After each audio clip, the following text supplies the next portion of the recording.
আসসালামু আলাইকুম গাইস, কেমন আছেন সবাই? আশা করছি ভালো আছেন। আল্লাহর রহমতে আমিও ভালো আছি।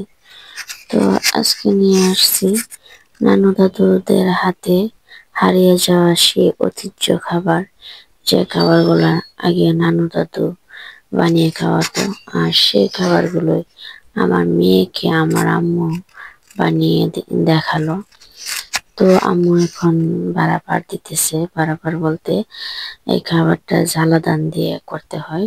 জ্বালা যখন উম ফালাই খেতে, তখন এই ধানগুলো রাখি।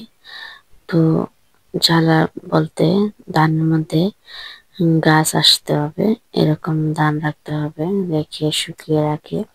তো এখন এই ধানগুলা বাড়াবার দিয়ে নিচ্ছে।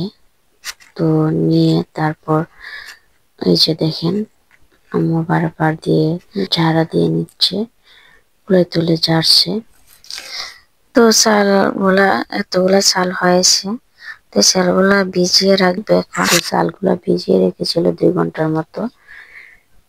ভিজিয়ে রেখে তারপর আমি এখানে গুঁড়ি কুটে নিচ্ছি। আমাদের গালের মধ্যে গুঁড়ি কুটে নিচ্ছি, হাতে গুঁড়ি করতে হয়। তো গুঁড়ি কুটে তারপরে ছেড়ে নিচ্ছি। এই গুঁড়ি দিয়ে এই খাবারটা বানানো হবে। তো আমি গুঁড়িগুলা ছেড়ে নিচ্ছি। ছেলে নিয়ে তারপর এইটা রান্না করতে ভাত লাগবে। তো আম্মু ভাত রান্না করতেছে আর আমি এইদিকে গুঁড়িটা কুটে নিচ্ছি। তো আমার মেয়ে ভিডিও করছে। আর আমার মেয়ের অনেক দিনের শখ ছিল দেখবে, তো ছোটবেলা বানিয়েছে, তেমন কি মনে নেই। তো আমি যখন বলতাম, ও বলতো আম্মু আমাকে একটু দেখায় বানাইবা, আমি দেখতাম। তো গুঁড়িগুলো এতগুলো গুঁড়ি হয়েছে। তো ভাত রান্না শেষ, ভাত রান্না করে তারপরে ঠান্ডা করে নিয়েছিলাম। তারপরে গালের মধ্যে ভাতগুলা দিয়ে দিবে আর গুঁড়ি ছিটিয়ে ছিটিয়ে দিবে, দিয়ে দিয়ে বাড়াবার দিবে। তো আমরা গাল শাখাটি বলি, তো আপনারা কি বলেন একটু কমেন্ট করে বলবেন। তো আম্মু এই তো বাড়াবার দিচ্ছে, বাড়াবার দিয়ে এই ভাতগুলা একদম মিশে যাবে। তো ভাতগুলা যখন কমে যাচ্ছে বাড়াবার দেওয়াতে, তো আবারও ভাত দিয়ে দিবে। এইভাবে দিয়ে দিয়ে বাড়াবার দিয়ে নিবে। এই যে ভাত দিয়ে দিচ্ছে, ভাত দিয়ে দিবে, গুঁড়ি ছিটিয়ে দেবে। তো এই খাবারগুলা নানু দাদু বানাতো আগে। তো এখন তো এই খাবারগুলো কেউ বানায় না, হারিয়ে গেছে। তো এবার আমার আম্মু বানিয়েছে আমার মেয়েকে দেখানোর জন্য। এখন আর কেউ এই খাবারগুলো আর বানায় না। তো ওই খাবারগুলো খেতে অনেক মজা, অনেক ভালো লাগে। তো তারপর আমার আম্মু এই পাতিলে রেখে দেবে, পাতিলে গুঁড়ি ছিটিয়ে নিয়েছে নিচে। তো পাতিলের মাঝে যে চেপে চেপে রেখে দিচ্ছে। পাতিলের মাঝে দেওয়ার সময় এই গুঁড়িগুলা দিবে ছিটিয়ে ছিটিয়ে, এই যে একটা একটা লেয়ার দিবে, দিয়ে তারপরে আবার গুঁড়ি ছিটিয়ে দিবে। এই যে এইভাবে গুঁড়ি ছিটিয়ে দিচ্ছে।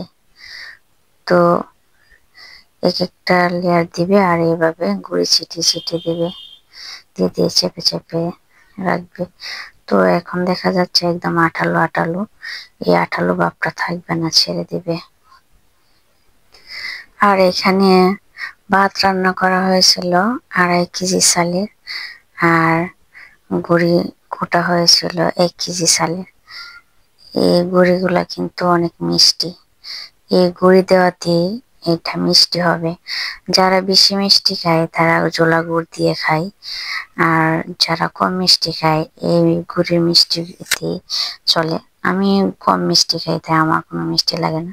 তো আমার মেয়ে আবার মিষ্টি বেশি খায়, তো ওর জন্য জোলা গুড় আনা হয়েছে।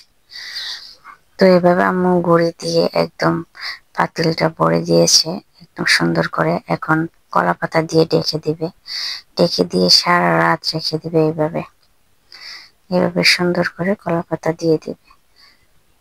এই যে দিয়ে ডেকে দিয়ে দিয়েছে। তো পরের দিন সকালবেলা আমি যে কলা পাতাগুলো উঠিয়ে নিচ্ছি গরম করার জন্য। এই যে দেখেন কেমন হয়েছে। তো আমি একদম মিশিয়ে নিচ্ছি, যেহেতু উপরে গুঁড়িগুলো বেশি ছিল, তো তার জন্য আমি একদম মিশিয়ে নিচ্ছি। নিয়ে আমি পাতিল গুঁড়াতে রেখে দিচ্ছি, গরম করব। নিয়ে একদম জাল দিতে দিতে একদম লাল হয়ে যাবে। আর এই অবস্থায় অনেকে ফুরা পিঠা ফুরা পিঠা বলতে মাটির ফাইলের মধ্যে রেখে দিয়ে মুখ বন্ধ করে সারা রাত পোড়া দিলে এটাকে পোড়া পিঠা বলে। আর আমরা এবছর পোড়া পিঠা বানাইনি, না বানিয়ে এই অবস্থায় রাখবো, এভাবে গরম করে রাখবো। আর আমরা এই খাবারটাকে বুগনি বলি। আপনারা যারা খেয়েছেন তারা অবশ্যই চিনবেন, আর যারা না খেয়েছেন তারা তো নাও চিনতে পারেন। আর এই যে গরম করার পরে এরকম হয়েছে, এই যে দেখেন, এটা থেকে খাওয়া হয়েছিল। জোলা গুড় দিয়ে খেলে অনেক মজা হয়।